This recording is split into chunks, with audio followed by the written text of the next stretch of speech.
J'ai traversé le pays pour le dîner de retraite de mon père. Ma mère a bloqué l'entrée et a dit, la vraie famille est à l'intérieur. Tu peux attendre sur le parking. Je suis parti calmement. 3 jours plus tard, papa m'a envoyé un texto, la facture du traiteur est de 31 000 €. Gère ça. J'ai répondu par 5 mots, et ma mère a eu le souffle coupé. Je voyageais depuis 11 heures, quand je suis arrivé à la salle de réception. Le vol était parti à 6 heures du matin. J'avais réservé la première correspondance disponible, celle qui me faisait arriver avant 17 heures. En effet, ma mère m'avait dit que la réception commençait à 18 heures, et elle voulait que la famille soit là en avance, pour les photos. J'avais réglé mon réveil sur 4h15. 7 heures où il fait encore nuit. J'ai préparé du café, et je suis resté assis avec ma tasse pendant 10 minutes, avant de m'habiller. J'avais repassé ma chemise la veille au soir. J'avais vérifié l'adresse 2 fois. J'avais envoyé un texto à ma mère, 2 jours plus tôt, pour confirmer l'heure, et elle avait répondu par un simple pouce en l'air. J'ai atterri à 15h47, j'ai loué une voiture, et j'ai conduit 40 minutes jusqu'à l'adresse qu'elle m'avait envoyée par texto 2 semaines auparavant. Je me suis garé sur le parking du Crestview Event Center, à 16h41. Il y avait déjà des voitures. Des traiteurs s'affairaient par une porte latérale, portant des plateaux. La camionnette d'un fleuriste était garée près de l'entrée de service. C'était le genre d'activité qui vous indique qu'un événement est bien réel, qu'il est sur le point de se produire, et que les personnes chargées de l'organiser sont là depuis des heures. Un homme en gilet noir scotchait une affiche à l'intérieur des portes principales. Depuis la voiture, je ne pouvais pas lire ce qui y était écrit. J'ai réajusté ma veste dans le rétroviseur, et j'ai marché vers l'entrée principale. Ma mère était dans le hall. Elle s'était habillée pour la soirée, portant une robe vert foncé et ses boucles d'oreilles en perles qu'elle réservait pour les grandes occasions. Elle discutait avec une employée de la salle, quand elle s'est retournée et m'a vu. Son expression n'a pas changé, du moins pas de la manière dont on pourrait s'y attendre. Il n'y a eu aucune lueur de surprise, aucun temps d'adaptation. Elle avait le regard de quelqu'un qui exécute un plan déjà répété à l'avance. L'employée a jeté un coup d'œil vers moi, puis vers ma mère, et elle a fait un petit pas de côté. Ma mère a marché vers moi. Elle s'est arrêtée dans l'espace situé entre les portes d'entrée et le hall intérieur, juste assez près pour que notre conversation ne résonne pas. « De Clan », a-t-elle dit, « je suis contente que tu sois bien arrivé. » J'ai répondu que j'étais heureux d'être là. Elle a repris, « La vraie famille est à l'intérieur, de Clan. Tu peux attendre sur le parking. » Je l'ai regardée. J'ai dit, « Je suis la famille proche. » Elle a répondu, « La famille de ton père a été très claire, sur la façon dont ils veulent que cette soirée se déroule. Je dois respecter cela. » J'ai dit, « Maman, j'ai fait 6 heures de vol. » Elle a posé sa main sur mon bras, très brièvement. C'était cette façon de toucher quelqu'un pour indiquer que la conversation est terminée, plutôt que pour offrir un quelconque réconfort. Elle a fait demi-tour, et elle est retournée dans le hall. L'employé l'a suivie. La porte s'est refermée, avec le bruit sourd caractéristique d'une porte bien lestée. Je suis resté planté dans l'entrée un instant. À travers les portes en verre, je pouvais voir clairement l'intérieur. Des tables rondes, dressées avec des nappes blanches. Des centres de table, avec de hautes bougies et de petites fleurs. Un chariot de bar, qu'une personne en chemise blanche était en train d'installer près du mur du fond. 40 ou 50 invités étaient déjà arrivés. Ils se tenaient en groupe, des verres à la main, faisant ce que font les gens au début d'un événement, quand l'énergie est encore agréable et que personne ne s'est encore assis. Gareth était là, mon frère. Il se tenait près de la fenêtre, discutant avec un homme que je ne reconnaissais pas. Il affichait la posture détendue de quelqu'un qui est exactement à sa place. Quelqu'un qui ne s'est jamais demandé s'il avait le droit d'être là, tout simplement parce qu'il n'en a jamais eu besoin. Il n'a pas regardé vers l'entrée. Mon oncle Wade était près de la porte. Il a croisé mon regard à travers la vitre. Il m'a fixé un instant, puis il a détourné les yeux vers le verre qu'il tenait à la main. C'est le geste spécifique de quelqu'un qui sait ce qui se passe, et qui a décidé de ne pas s'en mêler. Je me suis retourné, et je suis retourné à ma voiture de location. Je me suis assis sur le siège conducteur, un long moment. Je suis devenu conscient des détails spécifiques de l'intérieur de la voiture. C'est cette façon dont on devient attentif aux choses, lorsque notre cerveau traite une information qu'il n'a pas encore fini de cataloguer. L'odeur de l'habitacle, le bruit du parking, l'affiche sur les portes du centre d'événements, que je pouvais désormais lire depuis mon siège. Il y était écrit « Célébration de la retraite de Whitmore ». Événement privé. Événement privé. J'avais signé en tant que garant financier pour cet événement privé, 3 mois plus tôt. J'ai quitté le parking. J'ai trouvé un dîner à 5 km de là. J'ai mangé seul, j'ai bu 3 tasses de café en l'espace de 2 heures, et personne ne m'a dérangé. Ensuite, je suis retourné à l'hôtel que j'avais réservé, car j'avais un vol de retour le lendemain après-midi, et j'avais besoin d'un endroit pour dormir. Je n'ai pas pleuré. Je n'ai appelé personne. Je n'ai envoyé de texto ni à mes parents, ni à Gareth, ni à l'oncle Wade. Je me suis couché à une heure raisonnable, et j'ai mis mon réveil à 8h30. En effet, j'avais un appel téléphonique à passer le matin, avant de me rendre à l'aéroport. 3 jours plus tard, mon père m'a envoyé un texto. Bienvenue dans le coin Reddit. Je m'appelle Declan. Je dois remonter 3 mois en arrière, car l'épisode du parking n'est que le milieu de cette histoire, et non son commencement. Mon père, Arthur, a eu 64 ans en septembre. Il avait travaillé dans le même cabinet d'ingénierie pendant 31 ans, et sa retraite était prévue pour début décembre. Cela laissait à ma mère, Beverly, environ 3 mois pour organiser ce qu'elle appelait une véritable célébration.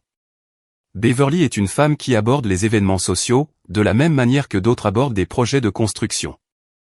Il y a des matériaux, il y a des délais, il y a des personnes affectées à des rôles, et ces rôles ne sont pas négociables. Historiquement, mon rôle a toujours été celui qui n'apparaît sur aucun programme officiel. Je suis celui qui gère la logistique, celle à laquelle personne ne veut penser. Celui qui appelle le fournisseur quand il y a un problème, celui qui lit le contrat avant que la compte ne soit versée. Celui qui se présente, pour faire les choses qui nécessitent de la présence. Ce n'est pas un rôle que ma mère m'a attribué par respect pour mon jugement. C'est un rôle dont j'ai hérité, parce que je suis celui qui s'est rendu disponible quand les choses devaient être gérées. Je l'ai fait pendant si longtemps, que cette disponibilité est devenue un acquis. C'était devenu tellement naturel, que plus personne ne posait la question. On m'envoyait simplement les informations, et on s'attendait à ce que je m'oriente vers ce qui devait être fait. Au fil des années, je m'étais orienté vers beaucoup de choses. La logistique de la succession de ma grand-mère, lors de son décès. Le renouvellement du bail que mes parents ont failli manquer, parce que personne n'avait lu l'avis correctement. La réclamation d'assurance pour un dégât des eaux, il y a 2 étés, qui a nécessité 3 semaines d'appel de suivi. À chaque fois, ma mère disait qu'elle ne saurait pas ce qu'il ferait sans moi. Elle le disait chaleureusement. Elle le disait souvent. Mais elle ne m'a jamais, pas une seule fois, demandé si j'avais besoin de quoi que ce soit en retour. En septembre, 3 mois avant le dîner, ma mère m'a appelé pour me parler du contrat du traiteur. Le Crestview Event Center gérait les événements, grâce à un partenariat avec un traiteur privilégié. La formule que ma mère avait choisie était un dîner assis pour 80 invités, avec un bar à volonté, 1 heure d'apéritif avec service au plateau, et un repas de 4 plats, location de la salle incluse. Le total s'élevait à 31 000 €. Le contrat exigeait un acompte de 8 000 € sous 14 jours, et le solde à 60 jours de l'événement. Il exigeait également un garant financier. La société de restauration l'utilisait comme garantie, contre les annulations de dernière minute ou les défauts de paiement. Ma mère m'a dit que c'était une simple formalité. Elle affirmait que tous les contrats de ce type en exigeaient un. Elle m'a assuré qu'on n'attendait pas du garant qu'il paie, mais seulement qu'il fournisse une crédibilité financière, et que c'était simplement ce que l'entreprise avait besoin de voir avant de confirmer la réservation. J'ai demandé, qui d'autre figure sur ce contrat? Elle m'a répondu, nous y travaillons. Les contacts professionnels de ton père n'étaient pas disponibles, à temps pour la période de signature. J'ai besoin de quelqu'un avec un historique de crédit solide. J'ai dit, tu as besoin que je signe en tant que garant. Elle a insisté, c'est une formalité, Declan. Tu n'en entendras plus jamais parler, une fois que la compte sera encaissée. J'y ai réfléchi, mais pas très longtemps. J'ai répondu que j'allais examiner le contrat, avant de le signer. Elle me l'a envoyé ce soir-là. Je l'ai lu. Je l'ai lu de la même manière que je lis tous les contrats, de bout en bout, chaque clause, chaque disposition, chaque note de bas de page. La clause du garant était celle à laquelle je m'attendais. Si la partie principale était en défaut de paiement, le garant devenait responsable du solde impayé. Il n'y avait aucune restriction sur ce qui constituait un défaut. Le risque financier était bien réel. Mais il y avait aussi autre chose. C'était une disposition que j'ai notée, que j'ai classée dans ma tête, et dont je n'ai pas parlé à ma mère. Elle stipulait ceci: le garant peut être libéré de l'accord, à l'issue de l'événement, si la facture n'a pas encore été soumise, en présentant une demande de libération écrite au gestionnaire des contrats. Les demandes de libération soumises après la conclusion de l'événement contracté, mais avant le traitement de la facture, seront honorées dans un délai d'1 jour ouvrable. J'ai lu cette disposition 2 fois. J'ai noté le nom de la gestionnaire des contrats, indiqué sur la page de signature, Sandre Reeves. J'ai noté son adresse email et son numéro de téléphone. Ensuite, j'ai signé en tant que garant, et j'ai renvoyé le contrat. Ma mère a envoyé une brève réponse: merci de clan. C'est très apprécié. Ce fut la dernière conversation que nous avons eue à propos du contrat, jusqu'au lendemain de l'épisode du parking. Je veux vous dire quelque chose sur ma famille, avant d'aller plus loin. Sans cela, rien de ce qui suit n'aurait de sens. Mon frère Gareth a 34 ans. Toute sa vie d'adulte, il a vécu à moins de 20 minutes de chez mes parents. Il leur a emprunté de l'argent 5 fois en 6 ans, pour un total d'environ 34 000 €. Chaque prêt était décrit par ma mère comme une situation temporaire, et par mon père comme un investissement dans l'avenir de Gareth. Aucun de ces prêts n'a été remboursé. Personne ne les suit. Personne ne les mentionne. Ils existent, de la même manière que certaines choses existent dans les familles, connues de tous, mais discutées par personne. Moi, je n'ai pas emprunté d'argent à mes parents depuis l'âge de 22 ans. Je ne leur ai rien demandé qui implique un engagement financier, depuis 16 ans. J'ai construit mon entreprise de design à partir de rien. J'ai payé chaque appartement, chaque vol, chaque dépense, sans aucune aide. Je ne dis pas cela pour me donner une image vertueuse. Je le dis pour établir le contexte. Quand ma mère m'a appelé pour me demander de signer comme garant pour ce dîner de retraite, j'ai dit oui. J'ai dit oui parce qu'à 38 ans, je croyais encore qu'il existait une version de ma famille, dans laquelle signer comme garant était un acte d'amour, plutôt qu'un acte purement utilitaire. Un acte qui serait reçu pour ce qu'il était vraiment, moi, aidant une fois de plus, parce que c'est ce que je fais. J'ai pensé à Gareth, pendant que je conduisais vers la salle le jour du dîner. Pas avec amertume. Simplement de la façon dont on pense à un fait, quand on est dans une voiture de location, avec 40 minutes de route, et rien de particulier à faire, à part observer les choses. On n'avait pas demandé à Gareth de signer comme garant. On n'avait jamais demandé à Gareth de gérer quoi que ce soit, impliquant un contrat, une date limite, ou un appel téléphonique à un fournisseur. Gareth, lui, était à l'intérieur du Crestview Event Center, à mon arrivée. Il se tenait près de la fenêtre, dans la belle lumière. Il discutait avec quelqu'un, avec l'attitude détendue d'une personne qui n'a jamais, pas une seule fois, eu à se demander si elle était la bienvenue. Voilà la version de ma famille qui s'est avérée être la vraie. Le parking a simplement mis à jour ma compréhension de cette réalité. J'ai quitté l'hôtel à 9 h. Mon vol de retour n'était qu'à 14h15. Cela me laissait 4 heures dans une ville inconnue, sans rien de prévu. J'ai conduit jusqu'à un café, près de l'aéroport.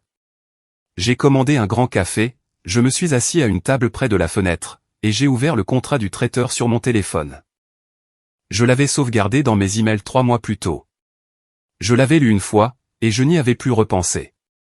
J'ai lu la clause de libération du garant, une seconde fois. Le garant peut soumettre une demande de libération écrite au gestionnaire des contrats, à tout moment avant la soumission de la facture. Les demandes de libération soumises après la conclusion de l'événement contracté, mais avant le traitement de la facture, seront honorées dans un délai d'1 jour ouvrable, à condition qu'il n'existe aucun litige sur le solde impayé. Le dîner s'était terminé la veille au soir. La facture n'avait pas encore été soumise. En effet, l'entreprise de restauration ne traitait les factures qu'après avoir reçu le rapport d'ajustement post-événement. Ce rapport couvrait le nombre final d'invités, les totaux de l'ardoise du bar, et tout ajout de service effectué pendant la soirée. Cet examen interne devait être terminé, avant que la facture légale ne soit émise. Jusqu'à ce que cette facture soit officiellement soumise, l'obligation du garant ne s'était pas encore convertie en responsabilité de facturation active.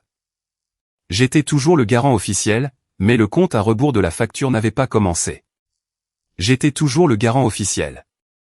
J'ai regardé le nom de la gestionnaire des contrats, sur la page de signature, Sandre Reeves. Sous son nom, il y avait un email direct et un numéro de téléphone. J'ai appelé ce numéro à 9h24. Sandre a répondu à la deuxième sonnerie. Elle était professionnelle et directe. C'était le genre de personne qui a géré des contrats de restauration pendant longtemps, et qui a déjà entendu à peu près tout ce que les gens ont à dire à ce sujet. Je lui ai dit que j'étais le garant financier pour le dîner de retraite Whitmore, de la veille au soir. Je lui ai dit que je voulais soumettre une demande de libération. Je lui ai expliqué que je comprenais les termes, et que j'appelais avant que la facture ne soit traitée. Elle n'a pas demandé pourquoi. J'ai bien remarqué qu'elle n'a pas demandé pourquoi. Je m'attendais à moitié à cette question, et j'avais préparé une réponse courte. Mais elle n'en avait pas besoin. Dans mon expérience, les gens qui travaillent dans la gestion de contrats comprennent que les raisons pour lesquelles une personne se retire d'une obligation financière ne regardent qu'elle. La disposition existe. Elle était invoquée. La transaction s'arrêtait là. Elle m'a demandé de confirmer mon nom, le numéro de référence du contrat, et la date de l'événement. J'ai confirmé les trois. Elle a dit, la facture n'a pas encore été générée. Vous êtes dans la fenêtre de libération. Je peux traiter votre demande maintenant, ou vous pouvez la soumettre par écrit. J'ai répondu, je vais faire les deux. J'appelle pour l'initier verbalement, et j'enverrai la demande écrite à votre adresse email dans l'heure. Elle a répondu, c'est parfait. Je vais noter l'initiation verbale, avec la date et l'heure d'aujourd'hui. Une fois que j'aurai reçu la demande écrite, je vous enverrai un email de confirmation, et la libération sera effective. J'ai dit merci. J'ai raccroché. Je suis resté assis avec mon café, et j'ai regardé par la fenêtre un instant. La rue, dehors, offrait le spectacle d'un vendredi matin ordinaire, dans une ville où je n'étais jamais allé, et que je ne visiterai probablement plus jamais. Des voitures, une femme avec une poussette. Cette lumière particulière qui survient après une nuit froide, quand le soleil s'est levé mais n'a encore rien réchauffé. J'ai pensé aux 80 personnes qui étaient au dîner, la veille au soir.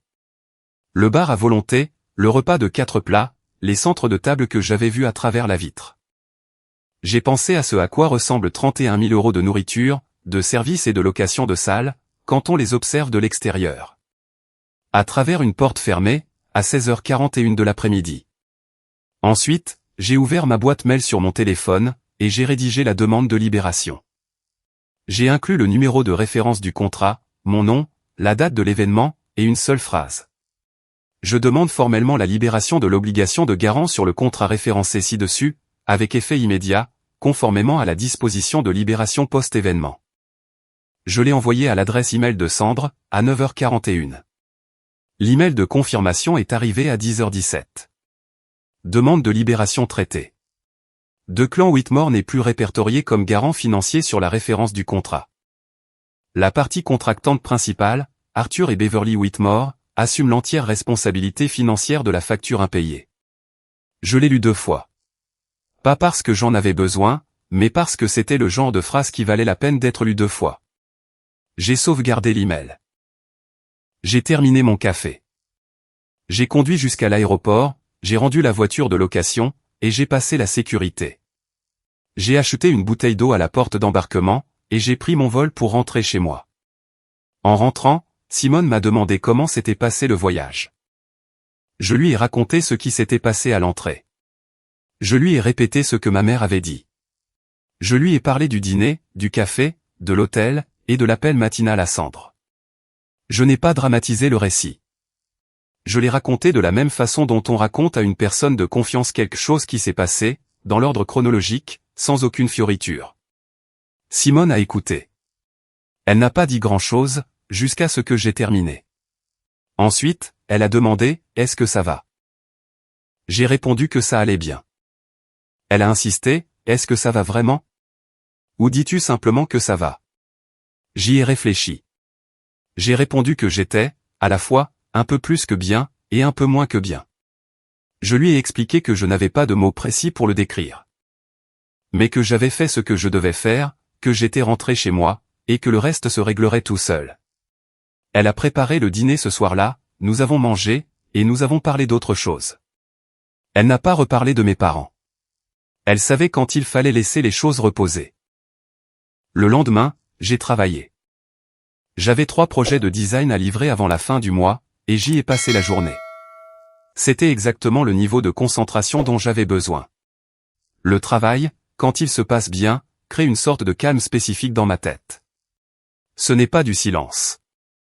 C'est plutôt comme si tout le reste était repoussé vers les marges, là où est sa place, pendant que ce qui se trouve devant moi capte toute mon attention. Je n'ai pas appelé mes parents.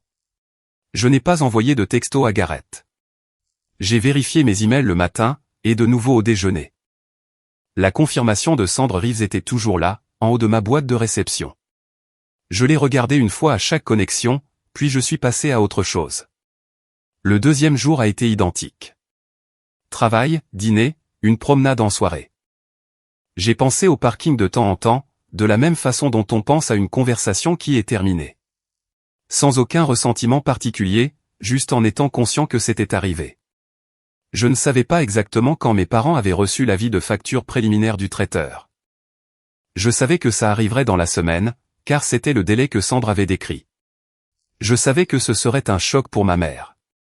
Elle avait supposé que j'étais toujours le garant, que je recevrais la facture, et que je la gérerais. Je savais qu'elle arriverait, que ma mère lirait son nom là où le mien aurait dû être, et qu'elle comprendrait ce que cela signifiait.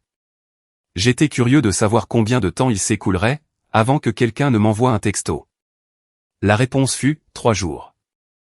Le 3e jour, à 11h47, mon père m'a envoyé un message. Ce message comportait 4 lignes. De Clan, le traiteur a envoyé un avis de facture préliminaire. Ils disent que le garant a été libéré, et ils nous facturent directement. La facture est de 31 000 €. Gère ça. Je l'ai lu 2 fois. J'ai posé mon téléphone sur mon bureau. J'ai regardé le fichier de design, ouvert sur mon écran. Je travaillais sur un projet de logo pour un client à Portland, et le fichier en était à un stade où les proportions étaient presque bonnes, mais pas tout à fait. J'ai relu le message. Gère ça. Je veux prendre un instant ici, car ces 2 mots l'exigent. Gère ça. Pas, s'il te plaît. Pas, nous avons besoin de ton aide pour quelque chose. Pas, peux-tu regarder ça? Juste, gère ça.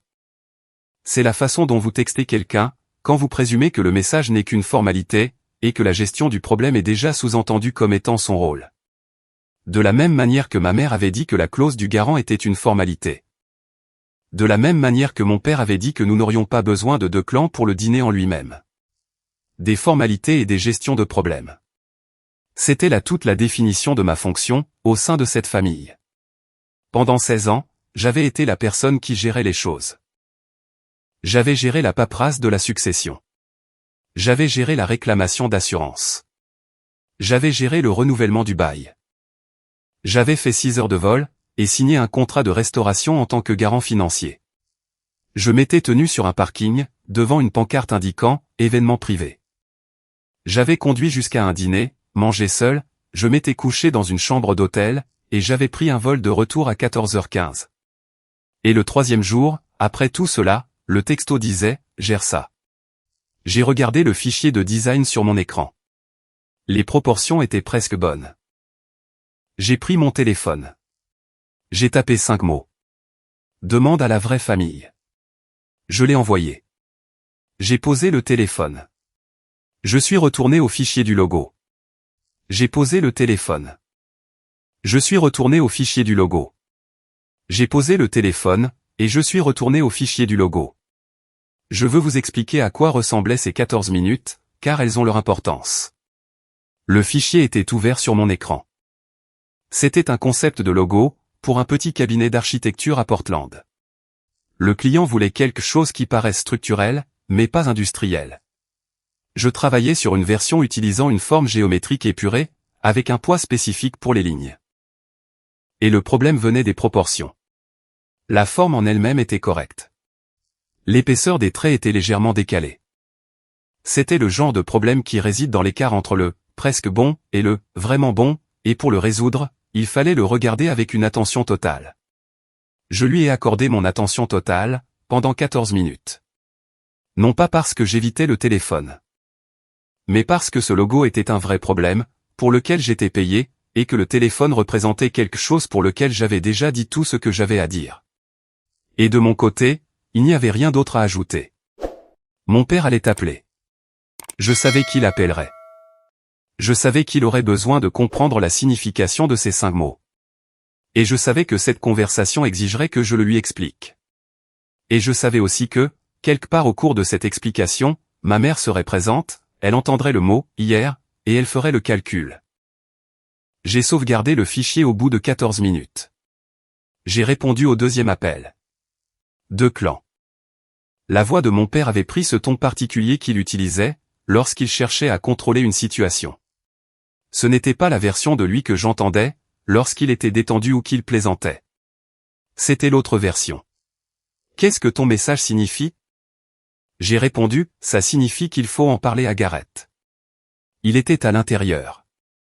Un silence. Il a repris, de clan, qu'est-ce que ce message signifie, concrètement? J'ai dit, ça signifie que j'ai appelé l'entreprise de restauration, le lendemain du dîner. J'ai soumis une demande de libération, en vertu de la disposition post-événement de la clause du garant. Elle a été traitée. Avant que la facture ne soit générée. Mon nom n'est plus sur le contrat. La facture est à votre nom. Silence, puis, tu ne peux pas faire ça sans nous le dire. J'ai répondu, le contrat l'autorise. J'étais dans la fenêtre de libération. Sandre Reeves, de l'entreprise de restauration, a traité la demande et m'a envoyé une confirmation. De clan, c'est une facture de 31 000 €. Oui. Je connais le montant. J'ai lu le contrat quand je l'ai signé. Il a dit, ce dîner était pour la famille. Tu es la famille. J'ai dit, je sais. Il a demandé, alors pourquoi as-tu fait ça? J'ai laissé cette question en suspens un moment. Non pas parce que j'hésitais à y répondre, mais parce que je voulais que la question finisse d'exister, avant d'y répondre. Ainsi, il n'y aurait aucune confusion sur la question à laquelle je répondais. Papa, ai-je dit, j'ai fait 6 heures de vol pour être là. J'ai atterri à 15h47. J'étais à la salle à 16h41. Maman était dans le hall. Elle m'a dit que l'événement était pour la famille proche. Elle m'a dit que je pouvais attendre sur le parking. Nouveau silence. D'une qualité différente, cette fois. Ta mère a dit ça, a-t-il demandé. Oui, ai-je dit. L'oncle Wade a tout vu. Je suis parti, j'ai mangé dans un dîner à 5 km de là, et je suis allé à mon hôtel. Le lendemain matin, j'ai appelé l'entreprise de restauration. Il a dit, de clan, je n'allais pas m'incruster au dîner. J'ai répondu, je n'ai pas fait de scandale. Je suis allé dans un dîner. Le lendemain, j'ai passé un coup de fil que j'avais le droit de passer, selon les termes d'un contrat que j'avais signé pour vous rendre service. J'ai entendu quelque chose en arrière-plan. Un son que j'ai reconnu comme étant la voix de ma mère. Puis, la voix de mon père, éloignée du téléphone. Ensuite, la qualité très particulière d'un silence qui se produit, lorsqu'on annonce à une personne quelque chose qui modifie complètement la nature de ce pourquoi elle pensait appeler. Puis, la voix de ma mère, plus claire maintenant. Elle ne s'adressait pas à moi, mais parlait près du téléphone. J'ai entendu le halètement, avant d'entendre les mots. Le halètement fut court et vif. Le son de quelqu'un qui vient de traiter une information précise, et qui en a compris tout le sens en une seule respiration. J'ai entendu mon père prononcer son prénom doucement. Je l'ai entendu dire quelque chose que je n'ai pas pu bien déchiffrer. Puis, mon père a repris le téléphone. Sa voix était différente à présent. La version autoritaire avait disparu. Elle a été remplacée par quelque chose que je n'entendais pas souvent chez lui. Quelque chose qui se situait un ton en dessous de sa voix habituelle. Le ton d'un homme qui gérait un scénario, et qui venait de découvrir qu'on lui avait caché une partie de l'histoire. Il a dit, ta mère ne savait pas que tu avais été libéré du contrat. J'ai répondu, je ne lui ai pas dit. J'ai appelé l'entreprise de restauration le lendemain du dîner. Je n'ai appelé personne de la famille. Il a dit, elle pensait que tu étais toujours le garant. J'ai dit, je sais. Il est resté silencieux un moment. Alors pourquoi ne pas nous l'avoir dit immédiatement? Nous aurions pu prendre des dispositions. J'ai répondu, vous pouvez prendre des dispositions maintenant. La facture est payable à 15 jours. Vous avez le temps. De clan, a-t-il dit, 31 000 €. Je sais. J'ai lu le contrat en entier quand je l'ai signé. J'avais compris ce que représentait ce chiffre, en le signant. Et j'ai compris ce que signifiait la clause de libération, en la lisant. Et je savais très bien ce que je faisais, quand j'ai appelé Sandre Reeves à 9h24 du matin. Il a dit, nous comptions sur toi pour gérer ça. J'ai répondu, je le comprends bien. Je veux te demander quelque chose, papa. Il a demandé, quoi? Quand maman et toi avez décidé de ne pas me laisser entrer au dîner, ai-je dit, qui a pris cette décision? Un silence. C'est ta mère qui a organisé la soirée, a-t-il dit. Étais-tu au courant qu'elle allait faire ça? Un autre silence, plus long. J'étais au courant qu'il y avait eu quelques discussions, a-t-il avoué, sur le fait de réserver certaines parties de la soirée à la famille immédiate. Je n'ai rien dit pendant un moment. J'ai laissé cette phrase finir d'exister. Certaines parties de la soirée. Comme si ce qui s'était passé à l'entrée du Crestview Event Center, devant l'employé de la salle et à travers la vitre, sous les yeux de l'oncle Wade, n'était qu'un détail mineur de la gestion de l'événement. Et non pas ma mère, me disant d'attendre sur un parking, pendant que 80 personnes mangeaient un dîner dont j'étais le garant financier. Je suis ton fils, ai-je dit. Il a répondu, je sais. J'ai dit, j'ai fait 6 heures de vol. J'ai réservé le premier vol disponible. J'ai repassé ma chemise la veille au soir. J'étais à la salle à 16h41, parce que maman m'avait dit qu'elle voulait que la famille soit là avant 18h pour les photos. Il a dit, je sais. J'ai dit, et maman m'a dit que la vraie famille était à l'intérieur, et que je pouvais attendre sur le parking. Il n'a rien répondu. Il y avait 80 personnes à ce dîner, ai-je continué. Il y avait un bar à volonté, un repas de 4 plats, et des fleurs sur les tables. Garrett était là. Wade était là. Je pouvais les voir à travers la vitre. Maman était dans le hall avec sa robe verte, et elle m'a dit d'attendre sur le parking. Il a dit, 2 clans. J'ai répondu, je n'ai pas fait de scandale. Je n'ai pas discuté. Je suis allé dans un dîner. J'ai pris un café. Je suis allé à l'hôtel, et je me suis couché. Le lendemain matin, j'ai passé un appel. J'avais le droit de passer cet appel. Le contrat disait que je pouvais le faire. Je l'ai fait. Il a demandé, qu'est-ce que tu veux que je dise, 2 clans? J'ai réfléchi à cette question. J'ai pensé à ces 38 années passées à gérer les choses, à lire des contrats que personne d'autre ne lisait, à appeler des fournisseurs que personne d'autre ne voulait appeler, à faire 6 heures de vol pour me retrouver debout sur un parking. J'ai dit, je ne veux pas que tu dises quoi que ce soit, papa. Je veux que tu parles avec maman de ce qu'elle m'a dit à cette entrée, et ensuite. Je veux que vous trouviez tous les deux une solution pour la facture. Sandre Reeves est la gestionnaire des contrats. Son numéro est sur le contrat. Elle peut vous guider parmi les options de paiement. Et tu ne vas pas nous aider pour ça, a-t-il dit. J'ai répondu, j'ai retiré mon nom hier.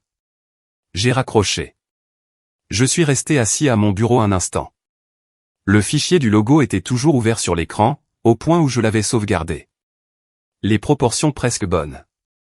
Je l'ai regardé. Puis, je suis retourné au travail. Parce que le travail était toujours là, et qu'il n'était toujours pas tout à fait parfait. Et ça, c'était quelque chose que je pouvais réparer. Les retombées se sont produites comme elles se produisent toujours. Par morceaux, sur plusieurs jours, et non pas d'un seul coup. Ma mère m'a appelé le 4e jour. Pas le lendemain, pas le jour même. Le 4e jour. Ce qui m'indiquait qu'elle avait passé 3 jours à réfléchir à ce qu'elle allait dire. Sa voix était prudente, de cette façon dont les voix sont prudentes lorsqu'elles contiennent quelque chose de plus grand. Elle a dit, je veux parler de ce qui s'est passé à la salle. J'ai dit, d'accord. Elle a dit, je n'essayais pas de t'exclure.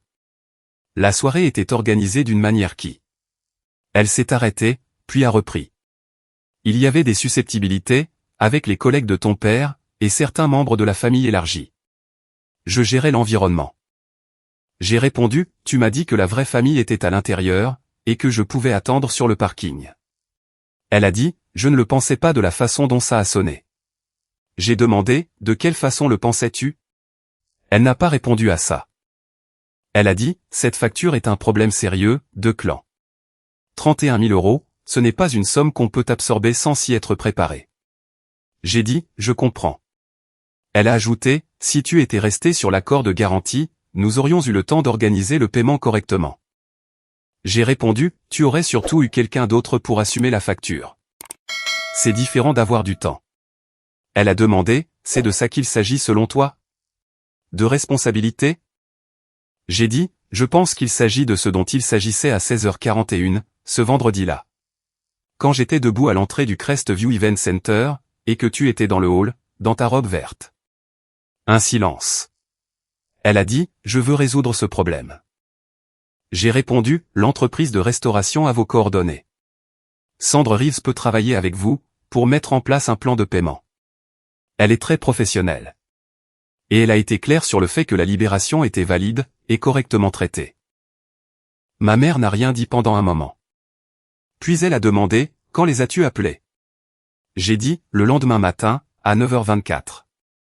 Elle a dit, avant de prendre ton vol. J'ai répété, avant de prendre mon vol. Elle a dit, tu avais prévu ton coup. J'ai répondu, j'ai lu le contrat quand je l'ai signé. Je savais que la disposition de libération existait. Je l'ai utilisée. Elle a dit quelque chose que je n'ai pas très bien entendu. Quelque chose de bas, plus pour elle-même que pour moi. J'ai dit, maman, j'espère que papa et toi pourrez régler ce paiement. Je suis prêt à jeter un œil au papier, si vous avez besoin d'un deuxième avis. C'est quelque chose que je peux faire.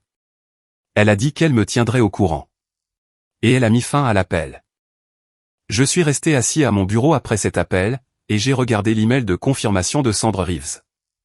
Il était toujours ouvert dans ma boîte de réception, cette même fenêtre que je gardais ouverte depuis 4 jours. Declan Whitmore n'est plus répertorié comme garant financier sur la référence du contrat. La partie contractante principale, Arthur et Beverly Whitmore, assume l'entière responsabilité financière de la facture impayée. Sur le coin de mon bureau, se trouvait le reçu de mon vol. Aller, 238 €. Retour, 242 €.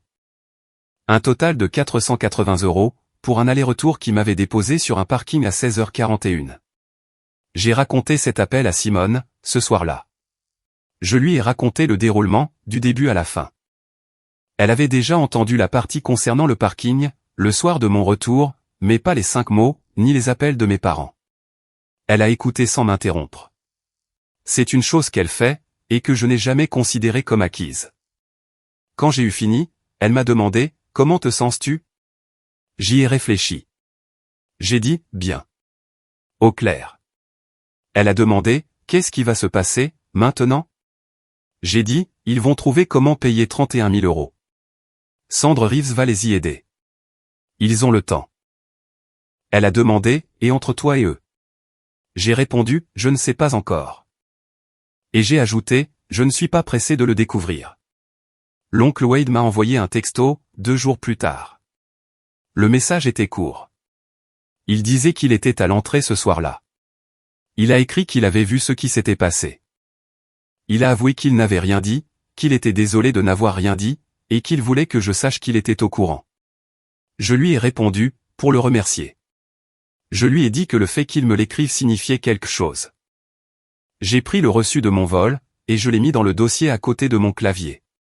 Le dossier était fin. Il contenait 2 choses, le reçu du vol, et la confirmation de la révocation de mon rôle de garant. Je suis designer graphique. Je ne conserve pas de documents pour faire de l'effet. Je les conserve, parce que je travaille sur des projets avec des livrables, et que les livrables vivent dans des dossiers.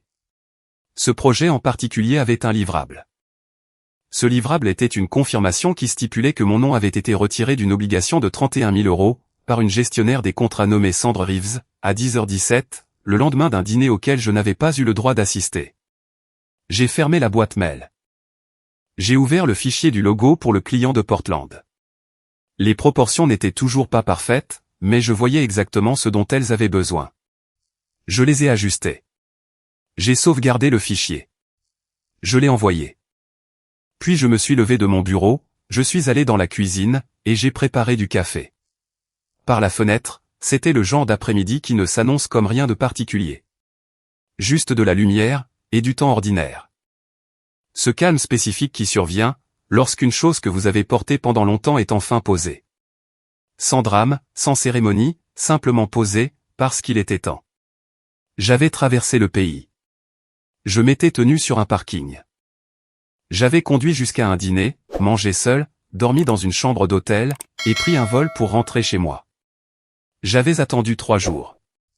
Et ensuite, j'avais répondu par 5 mots.